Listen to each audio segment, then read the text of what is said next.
ఎక్కువ పర్సెంట్ మీరు అన్ని సినిమాలు మాక్సిమం చేశారు. మీరు ఈ సినిమా వాటికి ఎలా ఉండబోతుంది? ఈ సినిమా వాటికని కాదు, నా ఇన్నేళ్ల కెరీర్లో ఆఫ్ ద బెస్ట్ రోల్.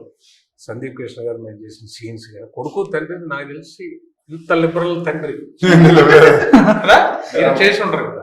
లేదు కానీ కొంతవరకు ఎవరో చేసి ఉంటారు సినిమా ఇండస్ట్రీలో. తండ్రి ఆల్మోస్ట్ ఫ్రెండ్స్ లాగా. తనకు ఫ్రెండ్ ఉంటే ఎలా ఉంటుందో అంత ఈక్వల్ గా ఉండే ఒక, ఇప్పుడు జనరల్ గా చెప్పచ్చు, ఇప్పుడు ఈయన కనుక బయటకు వెళ్ళి సైడ్ కొట్టి దీనికి వస్తే ఎలా ఎందుకు కొట్టావు అన్నది వీడియో లేదు అనుకోండి బయటికి.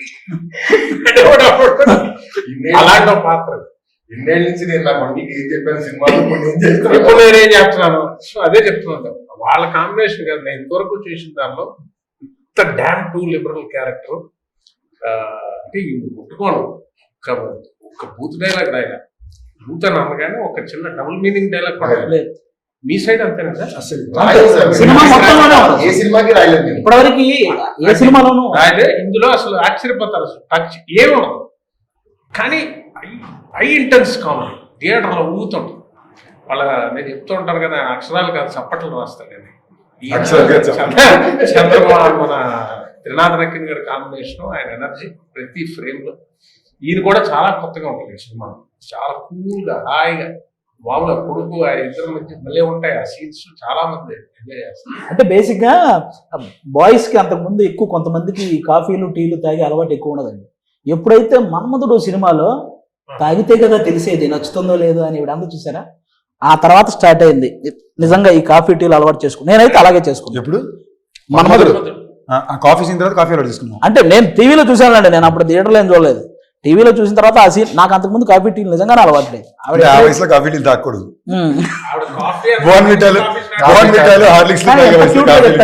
ఒకసారి మా ఆడియన్స్ కోసం ఆ డైలాగ్ గుర్తు చేద్దాం. తాగితేనే కదా తెలిసేది నచ్చుతుంది. కాఫీ నాకు నచ్చదు, తాగితే కదా నచ్చుతుంది తెలిసేది. ఇప్పుడు నా తెలిసి మానేస్తారా కాఫీ? కానీ ఓకే, బాగా నచ్చిందండి నాకు. మీరు చెప్పండి, మీకు ఎలా అనిపించింది మన ప్రసన్న కుమార్ బెజవాడ గారి రైటింగ్, త్రినాథరావు గారి డైరెక్షన్, ఈ టోటల్ ఎంటర్టైన్మెంట్ మూవీ మీకు ఎలా అనిపించింది? సారీ టు ఇంటరప్ట్, మీరు ఈ క్వశ్చన్ అడిగేటప్పుడు చూసారంటే ఆయన నోట్ నుంచి పదాలు అడిగే ప్రతి క్షణంలో బాడీ యాక్టింగ్ కూడా చేస్తున్నాడు. ఈయన రైటింగ్, ఆయన డైరెక్షన్ అనే మాట అర్థం అవుద్దో లేదు. మరి ఆవిడ ఎక్స్ప్లెయిన్ చేయాలి కదా, ఎందుకంటే ఇప్పుడే ఆవిడ చెప్పిన డైలాగ్ నాకు మనం ఇంకా ఎక్కువ ఎక్స్ప్లెయిన్ చేయాలేమో అని డౌట్ వచ్చింది. కొంచెం How is it working with Prasanna Kumar and Trinadrao sir? నేను తెలుగులో అడుగుతాం. The whole experience was magical. Prasanna garu narrated the story to me and I just fell in love with the script. I thought it was so funny and I laughed so much during the narration. And Trinadha garu has been so sweet to work with, really patient, understanding, very funny, but also very focused. You know, I think people think he's this really funny person, which he is. But when it comes to work, he's just in his zone, you know. So yeah, it's been wonderful. I didn't have any scenes with you. నేను అడిగిన question ఆవిడకి translate చేయడం కాదు, ఇప్పుడు ఆవిడ చెప్పిన answer కూడా కొంచెం ట్రాన్స్లేట్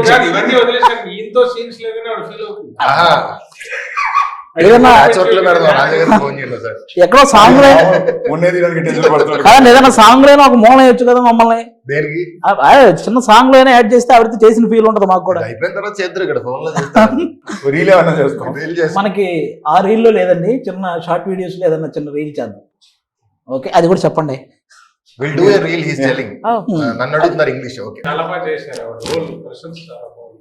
చాలా రోజుల తర్వాత కూడా అవన్నీ పక్కన నాకు అంశు గారిలో ఈ సినిమాలో తప్పకుండా చాలా నచ్చిన విషయం వర్క్ ఎథిక్ పరంగా సూపర్. ఎంత మన్మధుడు హీరోయిన్ వెనకాల నేను పడి వెళ్తే అది ఆడియన్స్ ఎగ్జైట్మెంట్.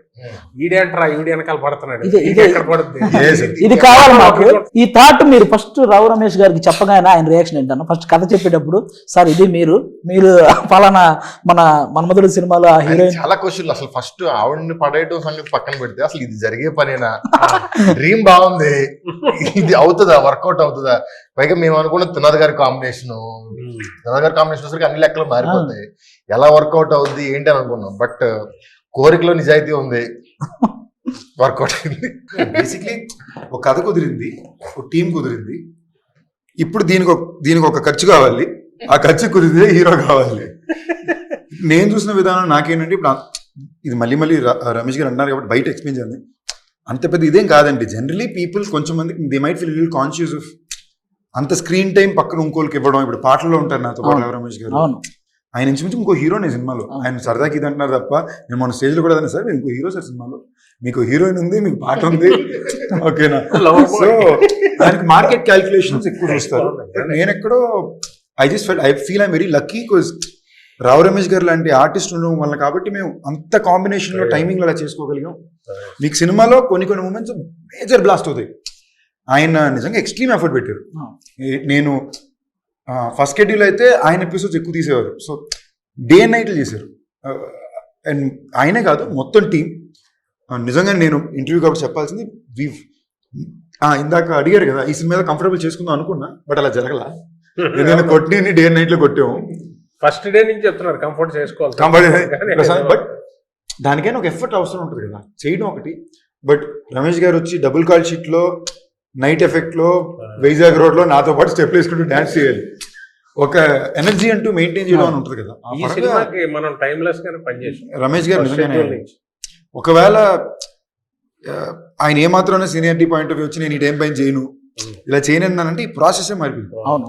సో ఆయన నిజంగానే is been very enjoy. Personal గా ఒక యాక్టర్ గా కూడా సార్ ఈ సినిమాలో మనం చేసిన అన్ని కూడా మీరు టైమింగ్ చూసారంటే మనం ఎక్కడ రిహర్స్ చేసుకోవాలా, టైం స్పెండ్ చేయాలా, మనం అసలు ఒక మానిటర్ ఆడుకునే వాళ్ళం, టేక్ చేసేసే వాళ్ళం, టైమింగ్ బీట్ లో ల్యాండ్ అయ్యేది.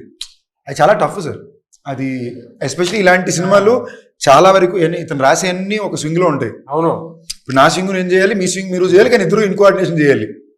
అది ఆర్ఆర్ఆర్ స్టెప్ కలిసి వేసినట్టు అది నిజంగా నేను చాలా సర్ప్రైజ్ అయ్యాను సార్. అండర్స్టాండింగ్ తో వెళ్ళిపోయింది.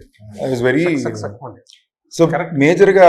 అండ్ నేను జెన్యూన్ మీకు ఈ అవకాశం వచ్చింది కాబట్టి చెప్పేది, మీరు కాకపోతే ఇంకెవరైనా కూడా అంతలాగా ఐ డోంట్ నో ఎలా చెప్పాలి, ఇది నేను చెప్పాను కదా, అదృ ప్రసాదంలాగా వచ్చింది ఈ రోలు.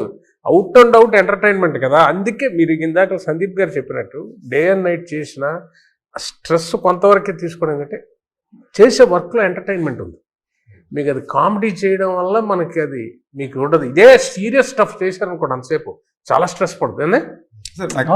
నేను అందులోని ఇంకో లాస్ట్ 25 లో ఉన్నాను కదా, ఈ డెకేడ్ మొత్తం నేను చేసిన అన్ని సీరియస్ సినిమాలు. సీరియస్ ఫిల్మ్ ఇప్పుడు దాకా లాస్ట్ 5 సంవత్సరాలు నాకు సడన్ లోపల ఏమనిపించిందంటే, ఒరే మన ఫస్ట్ సినిమా 2010, ఇప్పుడు 2025 వస్తుంది, ఈ జనరేషన్కి నేను కామెడీ చేయగలను కూడా తెలియాలి కదా అనుకున్న పాయింట్ లో నేను ఎత్తుకుంది సార్.